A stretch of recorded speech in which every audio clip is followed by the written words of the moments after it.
नमस्कार UPSC aspirants. Ancient history का सबसे ज्यादा डिबेटेड टॉपिक कौन सा है? बिल्कुल सही, आर्यंस। आखिर ये लोग थे कौन? कहां से आए थे ये इंडिया में? इनकी सोसाइटी, इनका कल्चर कैसा था? आज के इस एक्सप्लेनर में हम ऋग्वेदिक सोसाइटी को पूरी तरह से डिकोड करेंगे, स्टेप बाय स्टेप। तो चलिए शुरू करते हैं। हम इस टॉपिक को 4 मेन हिस्सों में समझेंगे। सबसे पहले उनका ओरिजिनल होम एंड आइडेंटिटी, कि वो आए कहां से थे। फिर उनके ट्राइबल कॉन्फ्लिक्ट्स, यहां आने के बाद उनके संघर्ष कैसे थे। उसके बाद उनकी मटीरियल लाइफ, यानी उनकी इकोनॉमी और रोजमर्रा की जिंदगी।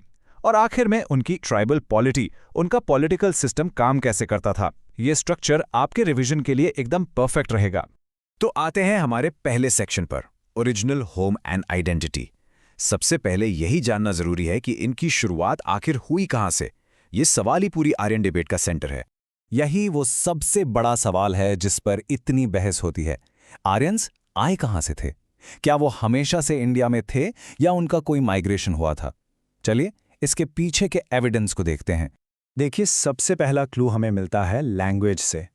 जो इंडो यूरोपियन लैंग्वेजेस हैं, उनमें कुछ वर्ड्स एकदम कॉमन हैं, जैसे जानवरों के नाम गोट, डॉग, हॉर्स, या फिर पेड़ पौधे जैसे पाइन और मेपल।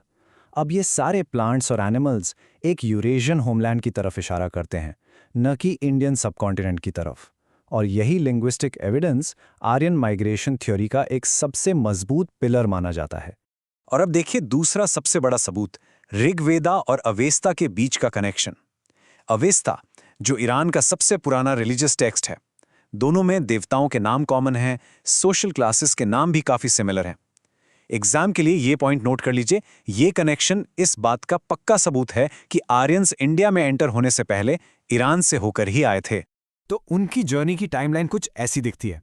अराउंड 2000 बीसी घोड़े यानी हॉर्स की मदद से उन्होंने वेस्ट एशिया में एंट्री ली। फिर ईरान में उनका एक लंबा स्टे हुआ और फाइनली सर्का 1500 बीसी उन्होंने इंडिया में कदम रखा, उस एरिया में जिसे हम सप्त सिंधु या लैंड ऑफ द 7 रिवर्स के नाम से जानते हैं। यहां आकर उनका सामना हुआ दसास और दस्यूस से। इन दोनों में फर्क समझना बहुत जरूरी है। दसास का जिक्र ईरानियन टेक्स्ट में भी है, इसलिए माना जाता है कि वो शायद आर्यंस की ही एक पहली ब्रांच थे। लेकिन दस्यूस यहाँ के ओरिजिनल लोग थे। ऋग्वेदा में दस्यु हत्या यानी दस्यूस का स्लॉटर, इसका जिक्र बार बार मिलता है, जो उनके बीच के शदीद कॉन्फ्लिक्ट को दिखाता है। अब आते हैं हमारे दूसरे सेक्शन पर, ट्राइबल कॉन्फ्लिक्ट। ये कॉन्फ्लिक्ट्स आखिर थे कैसे? उनकी वॉर स्ट्रैटेजी क्या थी? ऋग्वेदा में उनके सबसे बड़े देवता इंद्रा को एक खास नाम दिया गया है, पुरंदरा। इसका मतलब है ब्रेकर ऑफ फोर्ट्स, यानी किलों को तोड़ने वाला।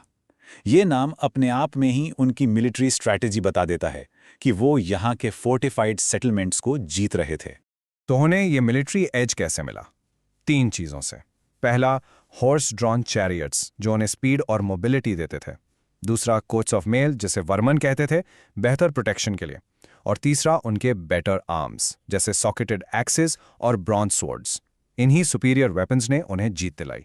और उसी दौर का सबसे मशहूर कॉन्फ्लिक्ट था द बैटल ऑफ 10 किंग्स। एक तरफ था भरता क्लैन जिसके लीडर थे सुदास, और दूसरी तरफ 10 राजाओं का एक गठबंधन।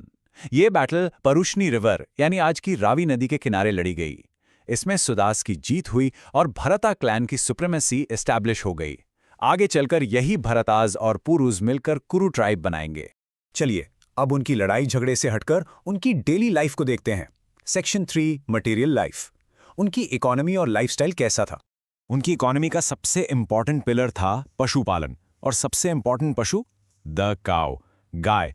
यही उनकी वेल्थ का सबसे बड़ा सिंबल थी। जमीन नहीं, सोना नहीं, वेल्थ का मतलब था कैटल। ये बात इतनी इंपॉर्टेंट है कि ऋग्वेदा में वॉर के लिए जो टर्म यूज होता है वो है गविष्ठी। इसका सीधा सा मतलब है सर्च फॉर काउज। इससे साफ हो जाता है कि उनकी ज्यादातर लड़ाइयां जमीन के लिए नहीं बल्कि कैटल के लिए होती थीं। ऐसा बिल्कुल नहीं था कि वो एग्रीकल्चर नहीं जानते थे, लेकिन वो उनके लिए एक सेकेंडरी ऑक्यूपेशन था। उनकी लाइफ का मेन फोकस पैस्टोरलिज्म था, और जब लाइफ पैस्टोरल हो तो लैंड एक वेल एस्टैब्लिश्ड प्राइवेट प्रॉपर्टी नहीं बनती, जमीन पूरे ट्राइब की होती थी।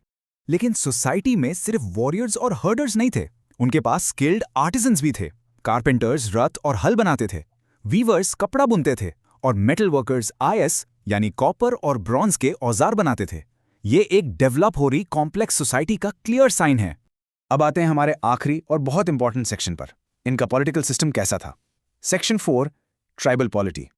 ट्राइब के चीफ को कहते थे राजन। उसका मेन रोल था प्रोटेक्टर ऑफ द ट्राइब।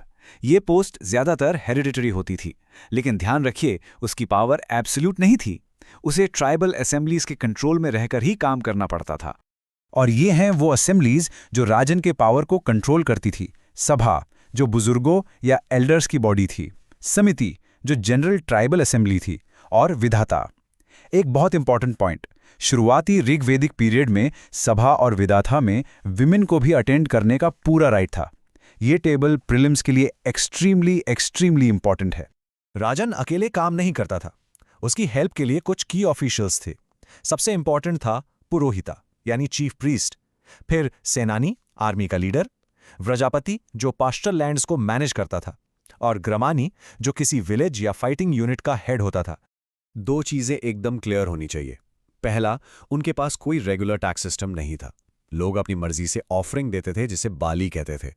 और दूसरा, उनके पास कोई स्टैंडिंग आर्मी नहीं थी। जब वॉर का टाइम होता था तभी मिलिशिया यानी ट्राइबल फाइटर्स इकट्ठे होते थे। ये कोट राजन के रोल को बिल्कुल साफ साफ बता देता है। राजा को उसके ट्राइब का प्रोटेक्टर कहा जाता था। वो उसके कैटल को प्रोटेक्ट करता था, उसके लिए वॉर्स लड़ता था और ट्राइब की तरफ से देवताओं से प्रार्थना करता था। तो इसका कंक्लूजन क्या है? उनका सिस्टम एक ट्राइबल सिस्टम था जिसमें मिलिट्री एलिमेंट बहुत स्ट्रांग था। ये एक टेरिटोरियल एडमिनिस्ट्रेशन बिल्कुल नहीं था, क्योंकि लोग हमेशा एक्सपेंशन और मूवमेंट की स्टेट में रहते थे। लेकिन क्या ये एक परफेक्ट सोसाइटी थी? बिल्कुल नहीं। ऋग्वेदा में चोरी यानी थेफ्ट, बर्गलरी और इन पर नजर रखने के लिए स्पाइस की जरूरत का भी जिक्र है।